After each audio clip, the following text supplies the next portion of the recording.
पुष्पा बाप्पा बरोबर बांधायची शिदोरी नीट घे जो बरं आणि मोदक वेगळे बांधो. हो तयारी तीच चालू आहे शिदोरीची. लवकर आवरा बरं, नाहीतर रस्त्यावर गैरगर्दी होई जाते. दादा ते तांदूळ होत बरं याच्यात. आणि आरती झाल्यावर हे सगळं पिशवीत घ्यायचं लक्षात ठेव. आपल्याला तिकडे आरतीसाठी लागेल. हा भरत सोनवणेची केस घेण्याच्या निर्णयावरून आता मी मागे हटणार नाहीये. मला पुन्हा एकदा या केसशी रिलेटेड स्टडी करायला हवा. प्रत्येक पुरावा, प्रत्येक गोष्ट, सगळं काही पुन्हा एकदा नीट तपासायला हवं.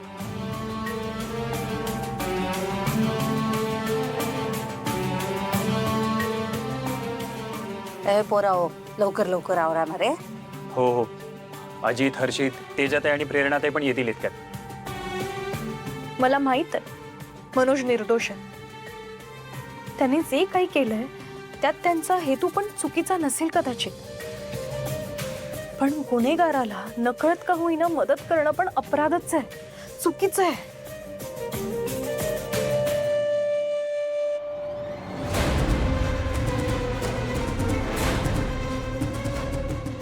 भरत सोनवणेच्या मृत्यूमागे ज्यांचा हात असेल त्यांना शिक्षा झालीच पाहिजे. मी सानिका आणि दौलत सोनवणेंना न्याय मिळवून देणारच.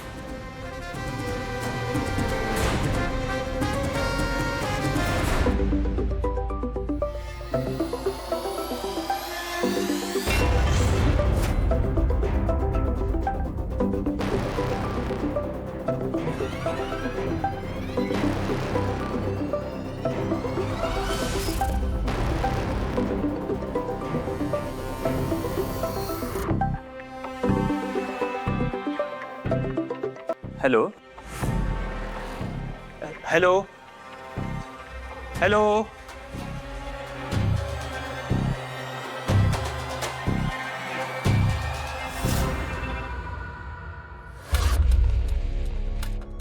तू तरी आवर बोल लवकर लवकर. हो आई. मिस्टर दक्षक, तुम्हाला काय वाटतं? मला टेन्शन आलेलं नाहीये. पोस्टमॉर्टम रिपोर्ट आल्यापासून माझं डोकं काम करायचं बंद झालंय. अरे पण तो पोस्टमॉर्टम करणारा डॉक्टर कोण होता त्याची करायची रे चौकशी आधी. एक मिनिट, मी का चौकशी करू? आणि त्या डॉक्टरचं नाव कळल्यावर काय उपयोग होणार आहे? अरे मॅनेज केला असता की रे त्याला. पैसे देऊन आपल्या पद्धतीने करून घेतला असता की रे रिपोर्ट. बरं मनोज, आता काय होईल? आता काय होणार? केस कोर्टात उभी राहणार आहे आता. वल्लरी वहिनी हे घेत नसतंय ना केस.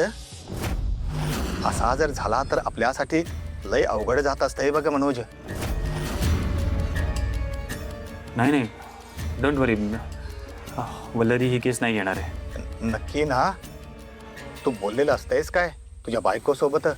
हो, नाही घेणार ही केस. आमच्यात तसं बोलणं झालं. मी सांगितलंय तिला की ही केस घेऊ नको म्हणून.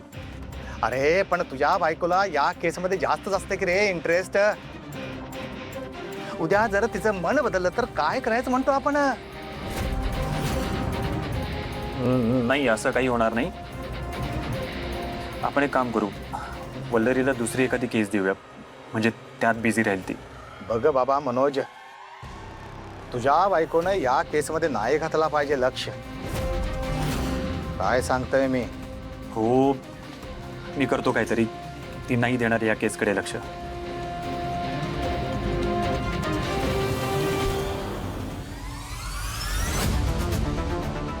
म्हणजे हे सगळं हे ठरवून करतायत. त्यांच्याकडनं ही अपेक्षा नव्हती हो.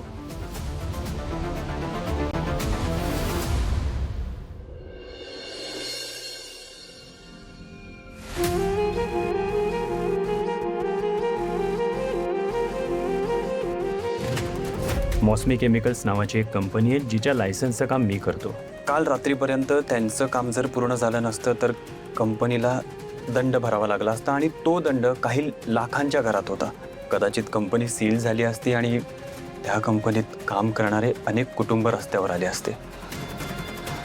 ते होऊ नये म्हणून मी पूजा अर्धवट सोडून माझं काम पूर्ण करायला गेलो होतो बस. मौसमी केमिकल्सवाल्यांच्या निष्काळजीपणामुळे भरत सोनवणेचा मृत्यू झाला असेल तर मला असं वाटतंय तुम्हाला माफीचा साक्षीदार व्हावा लागेल. तुला सांगितलं होतं ना या केस पासून लांब राहा म्हणून. या केस मध्ये पडू नकोस. मिस्टर तक्षक, तुम्हाला काय वाटतं मला टेन्शन आलेलं नाहीये? पोस्टमॉर्टम रिपोर्ट आल्यापासून माझं डोकं काम करायचं बंद झालंय.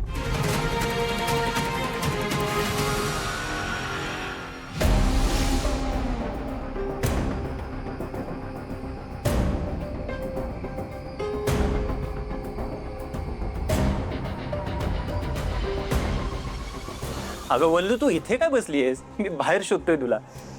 तुला एक आनंदाची बातमी सांगायची होती.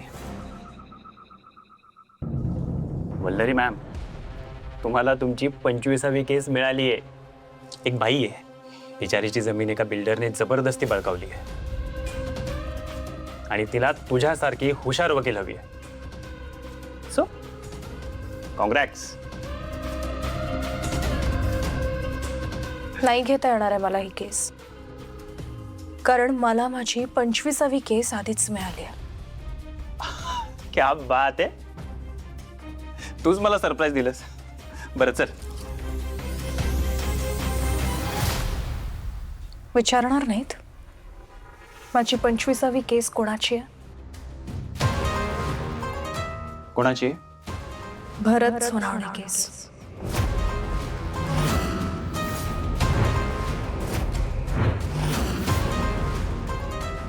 का का म्हण बोलू, आपलं ठरलं होतं ना, डिस्कस केलं होतं की तू ही केस घेणार नाहीयेस म्हणून. सगळं ठरलं होतं ना. तुला माहिती आहे ना मी या केसमध्ये इन्व्हॉल्ड आहे. तू का माझ्या अगेन्स्ट उभी राहतेस? काय प्रॉब्लेम आहे? एवढं घाबरायला काय झालंय? तुम्हीच मला म्हणालात ना तुम्ही ज्वाला शेठच्या सांगण्यावरून सर्टिफिकेट्स रिन्यू करून दिले होते म्हणून. हा, तर तुम्हाला थोडी शिक्षा होऊ शकते, पण कंपनीच्या बेफिक्रीमुळे भरतचा जीव गेलाय याचं काहीच वाटत नाहीये का तुम्हाला? बोलू ऐक, मी परत एकदा तुला रिक्वेस्ट करतो, प्लीज ही केस घेऊ नकोस. कारण या सगळ्या गोष्टी आहेत ना, तुला वाटतायत तितक्या सोप्या नाही आहेत. का का गप्प बसायचंय मी? का नाही घ्यायची मी ही केस? भरतच्या कुटुंबाला न्याय मिळवून का नाही द्यायचंय मी? सांगा ना. का अडवताय मला ही केस घेण्यापासून? सांगा काय झालंय? कारण त्यांना सर्टिफिकेट देण्यासाठी मी 10 लाख रुपये घेतले त्यांच्याकडून.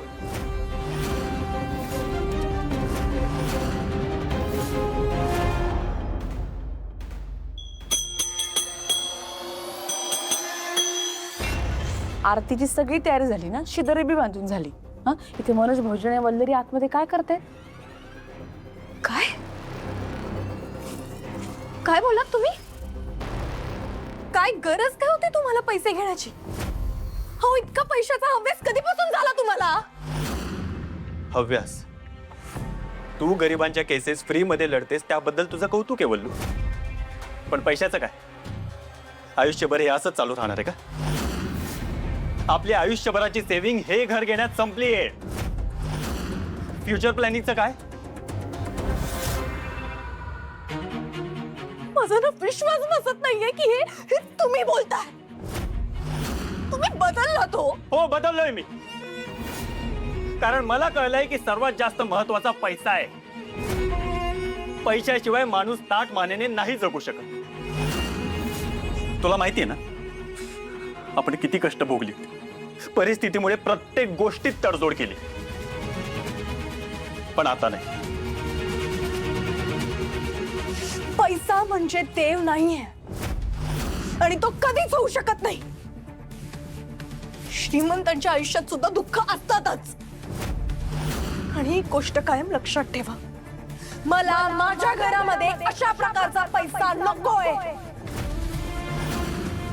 एवढंच नाही, कोणाच्या तरी रक्ताचा वास येत असणारा पैसा घेऊन सुखी होऊ शकणार आहात का तुम्ही कधी? अगं वल्लू, तुझ्या तत्वानी जग नाही चालत, पैशाने चालतं. माझा निर्णय झालाय. मी ही केस घेणार.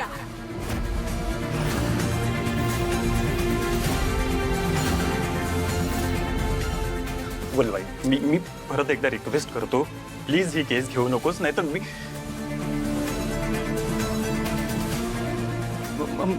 माझं करिअर संपेल का? अजूनही तुम्हाला तुमच्या करिअरची पडली आहे? अहो ती सानिका, तिने तिचं सर्वस्व गमावलंय. करिअर पुन्हा घडू शकतं. गेलेला माणूस परत कधीच येऊ नाही शकत.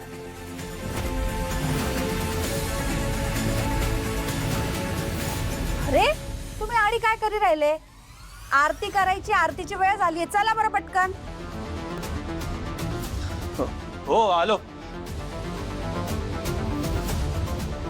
हा चला.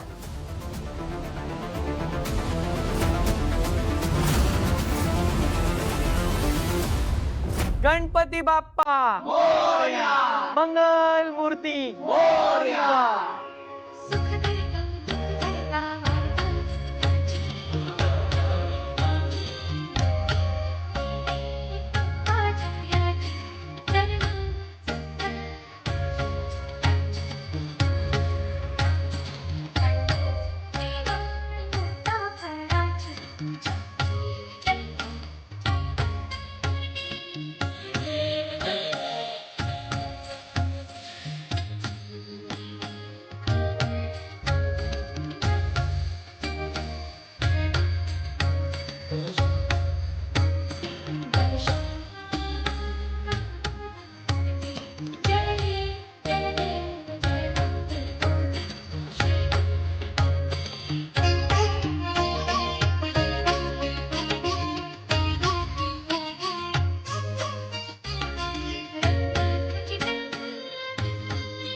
गणपती बाप्पा मोरया.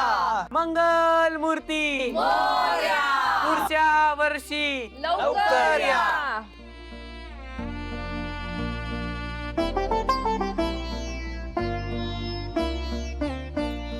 देवा गणपती बाप्पा, या वर्षी आम्ही तुझी मनोभावे जी काही सेवा केली ती तू गोड मानी घे.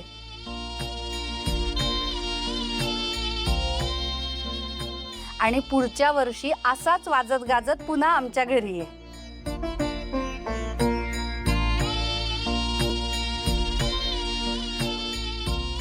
दादा हर्षिताजी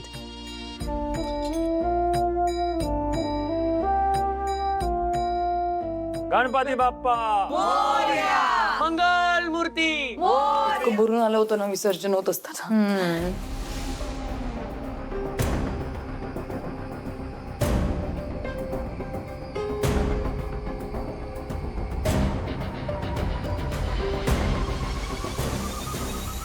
वल्लरी,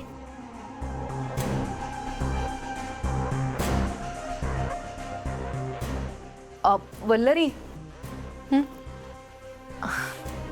आज आपल्या बाप्पाचं विसर्जन झालंय ना,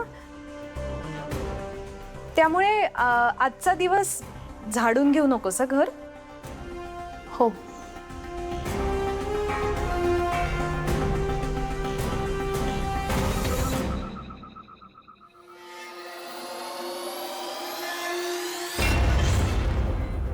निर्माल्य असतं ना सगळं, ते खरं तर एकत्र करून वाहत्या पाण्यात सोडतात, पण आपल्या इथे खाली छान झाड आहेत ना, तर बागेतल्या झाडांनाच घातलंच निर्माल्य तरी चालेल, त्यांना खत होईल ना.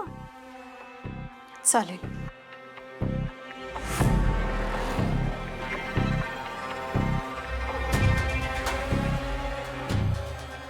वल्लरी, नक्की काय झालंय? हे बघ, तू खूप शांत शांत आहेस म्हणून विचारतीये. विसर्जनाच्या मिरवणुकीत पण तू शांतच होतीस, काही प्रॉब्लेम झालाय का? अहो म्हणजे मला असं वाटलं होतं की दिवसभराच्या दगदगीमुळे थकली असशील तू, पण अजूनही गप्पच आहेस. ऐक ना, काही प्रॉब्लेम वगैरे नाहीये ना वल्लरी?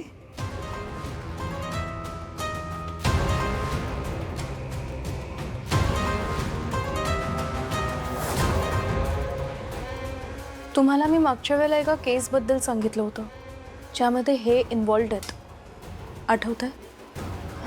हां, ती त्या माणसाचं नवीन लग्न झालेलं होतं आणि कंपनीत तो मरण पावला, तीच केस ना? हो.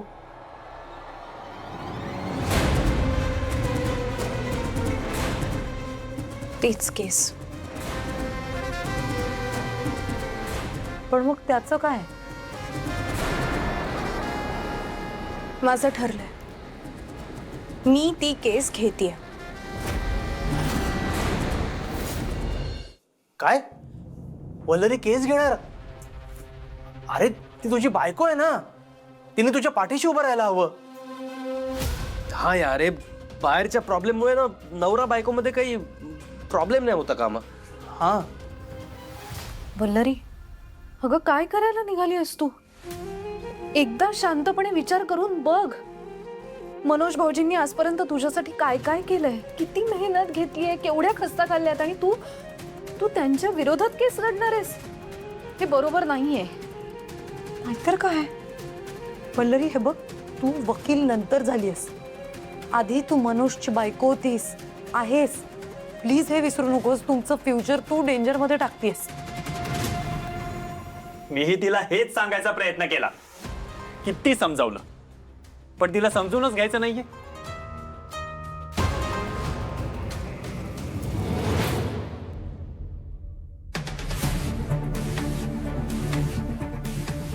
तुम्ही मला समजवण्याचा प्रयत्न करू नका. मी माझ्या कर्तव्यापासून मागे हटणार नाहीये आता.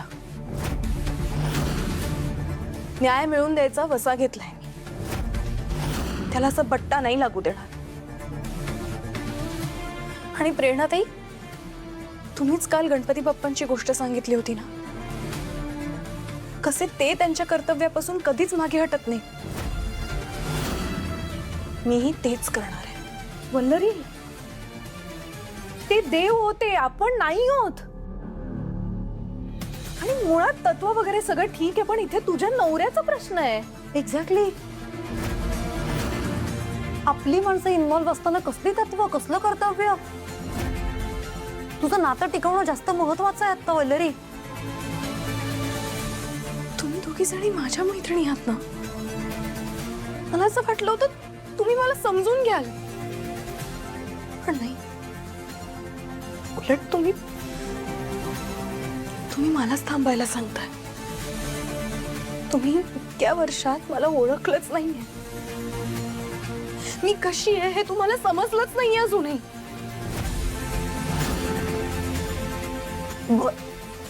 वल्लरी,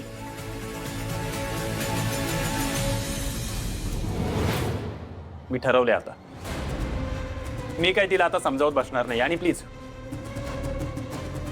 तुम्ही तिला समजवायला जाऊ नका, कारण तिने ठरवलंच आहे की कोणाचंच ऐकायचं नाही.